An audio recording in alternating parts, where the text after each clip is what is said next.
Tem até uma parada, já. O meu avô fazia comida escondido dos moleques, mano. Ele comprava linguiça, ia pro quarto e trancava a porta. Fazia o guisado, comia, saía palitando os dentes. Só ficava com cheiro. E ele trancava a porta pros moleques não irem pedir comida. É muito maluco, né? É muito doido. Aí o senhor foi pra rua. E lá na rua, nesse inteirinho aí, né? De adolescência, tal, juventude, foi quando o senhor teve tuberculose. E ali o médico chegou a falar, 3 meses. Porque tuberculose naquela época, a gente pode falar que era Covid de hoje. Não tinha... Matava valendo. Como é que foi esse período, pai? Não, quando eu saí da FEBEM, como a gente fica perdidão, né? Aí o que aconteceu? Eu já estava... Aí eu completei 14 anos. Nos meus 14 anos, aí você vai... Porque quando você sai da FEBEM, você não sai trouxa. Ali você tem uma certa... Você sai escolado. Né? Mas falta um espaço para você, infelizmente... colocar aquilo que você, até de maldade, que você aprendeu, né? Aí o que acontece? Fui conhecendo algumas pessoas, a gente foi se relacionando, foi fazendo amizade, e amizade. Moral da história, experimentei droga. Uma maconhinha? Infelizmente a porta abriu da erva, mas né? também como é que não abre, né? Aí entrei por aí e infelizmente... dos 14 para os 15 anos, eu já não era mais aquele camaradinha que tinha saído. Era mauzão, velho. Da FEBEM, né? Aí a gente, infelizmente, eu não falo isso aqui, dando... não, é o que é, né? Infelizmente. Eu digo tratando o que você viveu. Exatamente. Infelizmente. Aí eu caí nas drogas por causa desse passado, né? De descuido, de irresponsabilidade e tal. Fui para as drogas de 14, entrando para os 15 aos 19 anos, aí eu ripei legal. Aí não era só maconha, né? Infelizmente a maconha é só um passaporte que você tem para conhecer as outras coisas. Aí eu fui entrando, infelizmente, quando veio a tuberculose. E aí chegou lá no hospital ruim um dia. E o médico deu a letra. Não, aí foi interessante que naquela época existia a tal da briografia, né? Era pequenininha e tal. Aí eu não tinha mancha nos pulmões, eu tinha cratera nos pulmões. Os meus pulmões estavam perfurados de tanta droga. Porque você usa muita droga, você não come, você não tem hora pra nada, não tem... A verdade é que você... anda como se o tempo não existisse. Então você faz o seu tempo, você vive a sua vida. E eu não tinha cuidado com nada. E um drogado não tem isso, né? Chamado drogadito na época. E infelizmente eu enveredei por aí. E foi nisso aí que eu fiquei doente. E nesse período, o meu tio tava onde? Por exemplo, o tio Fernando. Tava na FEBEM ainda. Tava na FEBEM. Olha que loucura. É muito doido, cara. É muito doido. Tem um episódio lá que o meu avô correu atrás da minha tia com o machado ou foi o contrário? Não, correu atrás do... Família Adams, geral, gente. Correu atrás da minha irmã com o machado, e do meu irmão mais velho. Com o machado, cara. Muito doido.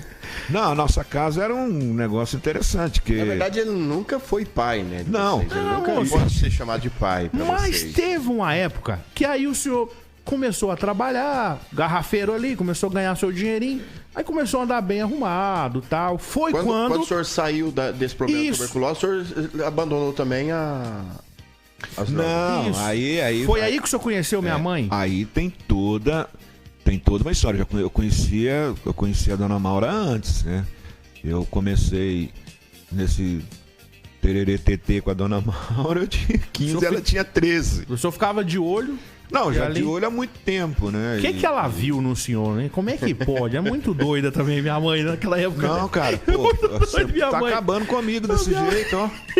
Minha mãe... O cara me chama aqui pra me olhar, pô. A minha mãe... Não, irmão. Que é isso ainda, né? Não é? Minha mãe foi corajosa pra que ela caramba. viu no seu... Olha o que... Ajuda o irmão aí, pô. A minha mãe teve muita coragem. Qual foi a estratégia? Sua mãe é heroína, cara. O que eu vejo, ela é uma heroína e eu tenho, assim, muita admiração por ela, porque ela, além de ter aguentado toda uma barra quando eu mexia com droga, ela ainda aguentou a barra com a família dela e tal. E eu... Minha avó te odiava, né? Se você perguntar o que sua que... mãe viu em mim, eu não sei responder. Mas pode dizer que ela foi a sua salvação? Ah, foi, né? Ela foi por onde Deus realmente começou a trabalhar na minha vida. Mas nesse período aí, Jean e Leonardo, dessa passagem de você ficar doente, essa coisa toda, eu fui curado sem tomar uma gota de remédio aí que quando eu entreguei a minha vida a Jesus. Foi aí que eu conheci Jesus. Como que o senhor pesava ouviu 49 quilos. Como o senhor ouviu falar de Jesus pela primeira vez? O senhor tava aí, 40 quilos. 49. Só o chassi 49, do grilo. 50 quilos. Só o pó da gaita. Quase na marca do pênalti ali pra cova. Como que foi? Eu cheguei no bico do corvo, aí eu já tava no bico, né? Como que... Desci um pouquinho, fui pra garganta. Como que o senhor ficou sabendo? Foi aí que entrou aquele cara lá, o Robson? Robson. E eu tinha um amigo, que a gente era amigo de chapar mesmo, os dois.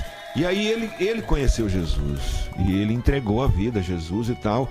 E como a gente era muito amigo desde a adolescência, o que ele fez? Ele falou, pô, eu vou... veio atrás de mim. Vou salvar. Não é? Aí ele veio falar comigo. Ele falou, ó, Dilon e tal. E contou a experiência dele. Eu também já o conheci. Sabia que ele também não era um camarada flor que se cheirava, né? E aí, quando ele falou comigo de Jesus, eu falei com ele, vamos fazer o seguinte, cara.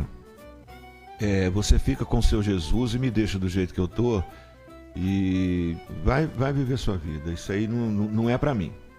Falei com ele, não é pra mim. Rejeitei mesmo. Falei, não é pra mim. E acabou que a nossa amizade continuou assim, à distância. E ele fez algumas outras tentativas, mas... Até porque o ciclo de amizade deles ficou outro, né? Os interesses não mudam, deu certo. Né? Exato. Pois é, mas foi nesse período aí que eu fui me aprofundando mais em droga e tal, essa coisa toda. Foi quando o irmão dele... Viu como é que são as coisas? Quando Deus tem um propósito na vida de uma pessoa, Deus ama o ser humano como a gente sabe que ele ama. Eu sou testemunha viva disso. Foi quando o irmão dele, nós fomos os primeiros a dar droga pro irmão dele. Olha aí. O irmão dele era menor. O irmão dele também converteu. Zé Maria. E hoje também é pastor. O Robson é pastor, mora na Índia. Missionário. É missionário, mora na Índia. O Zé Maria também é pastor. O que o Zé Maria fez? Zé Maria foi atrás de mim. O Robson tinha desistido. Aí o Zé Maria foi atrás. Aí foi quando eu quase peguei ele pelo pescoço. Porque quando ele foi atrás de mim, Jean, aí eu já estava comprovado, eu já estava doente. Quando o Robson falou comigo, eu não estava doente. Não estava doente ainda. Quando ele foi atrás de mim, o Zé Maria, eu já estava doente. Aí, mas também eu já estava doente e revoltado. Não acreditava que ele existia mesmo. E se ele era pai, pior ainda. Porque você não tinha nenhuma referência de pai. Pois é. Mas aí ele foi conversando. E eu falei com ele. Eu desafiei. Ele falando comigo que Jesus me amava e tal. Eu falei com ele, olha, Zé Maria, vamos fazer o seguinte. Eu tô tuberculoso. E você é um crente muito bonitinho para ficar tuberculoso também. Então você sai vazado. Sai fora. Até porque vai viver sua vida. Aí eu falei, porque os bacilos podem sair da minha boca e pode alcançar você. E você é um crente muito bonitinho para ficar tuberculoso. E se existe inferno, nós dois vamos nos encontrar lá. Pode ter certeza disso. Só tava só o ódio, né, velho? Aí ele... Quando eu falei com ele que eu estava doente, ao invés dele sair... Ele aproximou mais. Me abraçou e começou a chorar. E falou comigo, Dilon, precisava disso? Precisava disso? E eu já tinha passado pela experiência também de ter dado uns tiros nos caras lá. E fui o primeiro processo que eu fui assinar por tentativa de homicídio dupla. E aí ele falou, precisava disso. Aí chorando ali, ele falou comigo, mas Jesus te ama. Desculpa aqui a emoção. Ele falou, Jesus te ama. Jesus te ama e ele quer mudar a sua história. Posso orar por você? Eu falei, pra mim tanto faz, Maria. Orar ou não orar é a mesma coisa. Tava revoltado, né? Ué. Aí ele orou por mim. Ele falou, mas mesmo assim eu vou orar por você. Jean e Leonardo e os ouvintes da cultura. 3 dias depois, eu fui tirar outra biografia. Eu estava com os pulmões limpos e todos eles recuperados. Tomografia? Não, na época era breografia. Isso, pois é. Então eu tinha a prova e a contraprova. Eu ia ficar 1 ano internado. O médico falou comigo que você vai ficar 1 ano internado no hospital. E a qualquer momento pode acontecer alguma coisa. É. E aí eu não tomei uma gota de remédio. Sabe por quê? Porque Jesus me curou e provou pra mim que ele me amava. E que ele existia sim. E que ele existia. E que aquilo que aconteceu comigo, ele me preservou. Não tinha deixado eu morrer. Muito pelo contrário. Preservou a minha vida. E hoje eu tô aqui falando desse Jesus também. Que me ama. E a partir daí, então, todos que estão ouvindo. Você passou a evangelizar. Exatamente. Aí, a partir dali, foi que eu, como se diz, cai a ficha, né? Você fala, pô... Existe. Existe. E tem, É o cara. E eu estou vivo com um propósito.